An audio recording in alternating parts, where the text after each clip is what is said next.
my name is Brittnee. I'm a real hairdresser, but today I'm going to show you how to do face framing layers in your bathroom by yourself. Before we get started, make sure you subscribe to my YouTube channel. I post new cheap tricks for you every single week, and make sure you like this video if you found it helpful. To start, we are going to section our hair off in the middle, just like so. Now we're going to take a face framing subsection, and it's just your hairline or whatever you want to have that face framing layers. Mine is not going to look as neat as yours. I do have tape in hair extensions that I'm going to be cutting, but you'll want to just make this line as clean as possible. But because of my extensions, I'm unable to get it super clean. Clip the rest of this back. We don't want to get confused on what we're cutting. We're just going to be cutting this part. Now you want to go ahead and mirror that exact same thing on the other side. For this, we're going to be using our bang or our fringe area as a reference point. I have a video up here if you want to watch it on how to cut a side swept bang.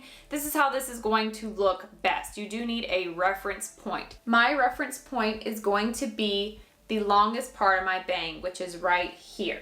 So I'm actually going to do this all in one cut, but if you have super thick hair or curly hair, you may want to divide this into two pieces, and you'll just bring this down and match each of the sections. I'm going to be grabbing my hair with these crab claws, this little peace sign. When I do this, my finger position is going to be at an angle. If you watch my hair cutting video on the bangs, we kept our finger position parallel to the floor, or horizontal, excuse me. We are going to be shifting them to match our subsection, our line here. Our finger position is going to match them. Comb all this together, crab claw this, angled, angled, angled. We're going to over direct and move this down. Now it's important to note when we cut this that it is against our face. It should not be way out here. That changes the whole haircut. Angling it. And we're gonna keep moving our hands, our finger position, until that last layer leaves. So the last little layer of my bang area right here just dropped off. You are going to be matching your finger position. So your shears or scissors are going to be cut, cut, cut, cut, cut.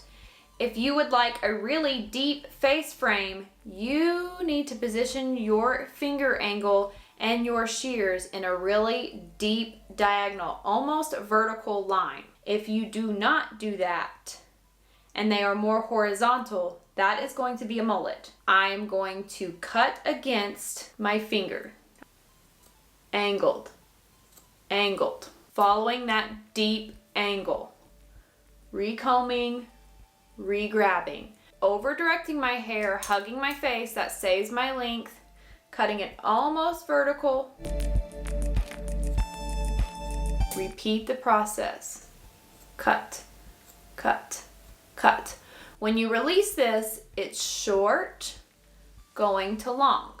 Now don't worry about that, that looks terrible. I'm gonna show you how to clean this up. Before I clean this up so it looks soft and not chunky or a straight vertical line, we're going to match the other side.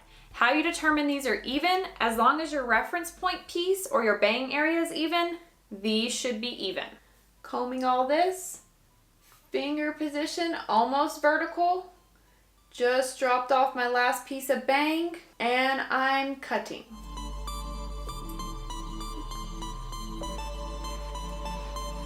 Same process, depending on if you're right or left-handed, it's going to be backwards. Matching that almost vertical shear position, very angled. When you drop it, you have long going to short. Whew. Now let's go through and clean this up.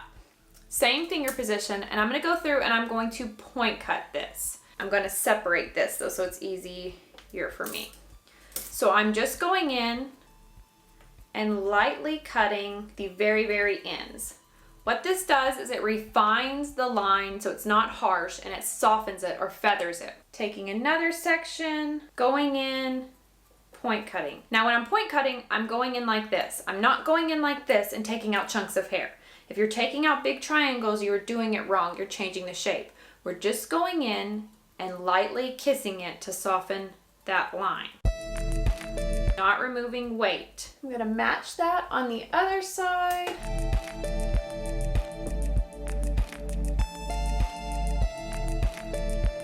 depending on how long your hair is, and I'm still gonna refine some of this, you don't wanna disconnect or drop off. So how I'm going to connect these two links, I'm just gonna take this straight down.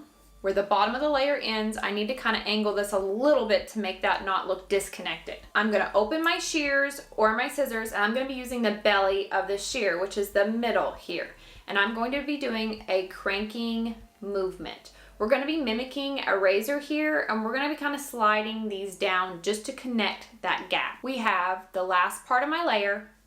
Here's my length. I'm going to take my shear, open it up, and kind of move my thumb, but I'm angling it down. This creates a feather technique, and it takes off that triangle gap.